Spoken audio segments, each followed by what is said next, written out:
Garry was like serious family to me. You know, I think I met Garry when I was about 17, 16. My first gig with P-Funk, like 88, Club Polo. And I just remember this mug had more energy than anybody I knew in the world. He just, you know, we had been rehearsing a couple of days with the local Detroit crew. Amp Fiddler, Lige Curry, Clip Payne, a couple of my guys from my band. And we thought we had it down, you know. We were like, yeah, we gonna kill this funk shit, you know. And Garry came in and like fine-tuned the whole thing, you know. He knew right off, like, wait a minute, y'all young cats, y'all ain't quite doing that shit right. So he came in, fine-tuned us, and really showed me the real theory behind a disciplined rehearsal and, you know, the funk being a serious musician type of situation. So I learned a lot from the guy. He was like a brother, you know. We ate together, hung out together, smoked together, whatever. We, you know, spent a lot of great times. And you know, he taught me how to record, actually, when I first started doing 4-track recordings and music.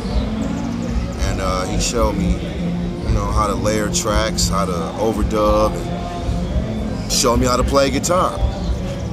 Me being the drummer I wasn't really planning on doing nothing but perfecting the drums, you know. And this guy come along, next thing I know, he started showing me how to track and lay tracks. So from that, I just took it somewhere else, somewhere all the way different.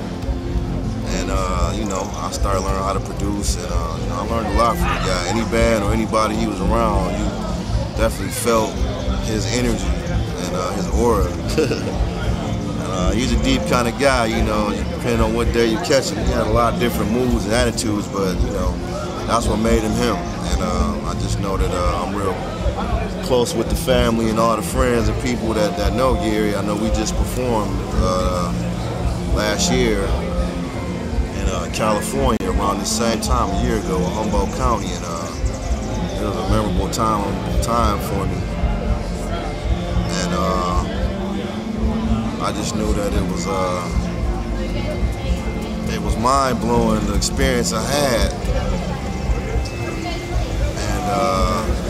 And you know, he's like the older brother I always wanted, but you know, sometimes an uncle, sometimes a father, sometimes a little brother. Garry was deep, you know.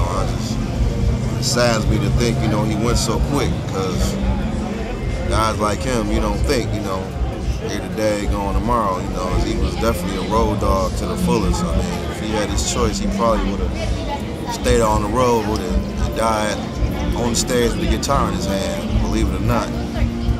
But his family, you know, felt it best for him to come home and just be with his family and do that, you know.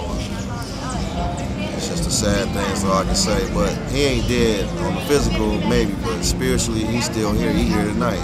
You know, Garry's everywhere. That's the star child, you know, flying over in a diaper. Nobody else in P-Funk had the balls to do that at all but this guy, you know, 40 feet over a stage with a hoist around you holding your diaper.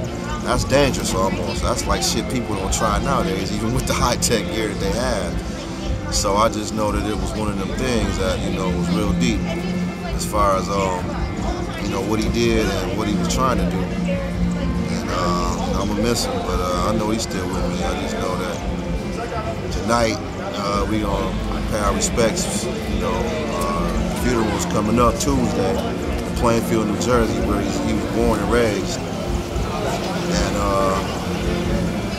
I just know mainly that we're gonna do what we do and try to give it up for him as best we can and make sure that everybody know who Garry Star Child Shider is and was. I mean, he was famous for producing cats like DJ Quick, producing cats like MC Breed who passed, rest in peace to Breed too, you know. He was also instrumental in producing a lot of underground stuff you never heard, gospel records, Kirk Franklin Stomp. He got a Grammy for that. I mean, he was just an all-world guy, universal, so he took the funk out the hood and beamed it out to the satellite, to the world, so that's one of my memorable things about Garry, you know. Funny is, I don't know, you catch him, my best moments of Garry is you catch him early in the morning, right when he wake up, you know, like 9, 10, you know, get a chance to have like a bowl of cornflakes with him with tons of sugar. That was his thing right there. Tons of sugar. He was all about that. And, you know, he hired a lot of people in his organization called the First Family of Funk, which was pretty much his whole family and kids and people like that. So I just know that it was pretty deep being around the guy, man. He was a badass brother, man. That's all I can say at the moment. But I know that tonight, I want you to say some of that battery juice to catch some of this footage, because I'm going to send it to his family. Actually, I'm going to call his son in about a half an hour and put him on a speakerphone, and he's going to pass a message to everybody in the building, you know, and let them know that it's still one nation under a groove.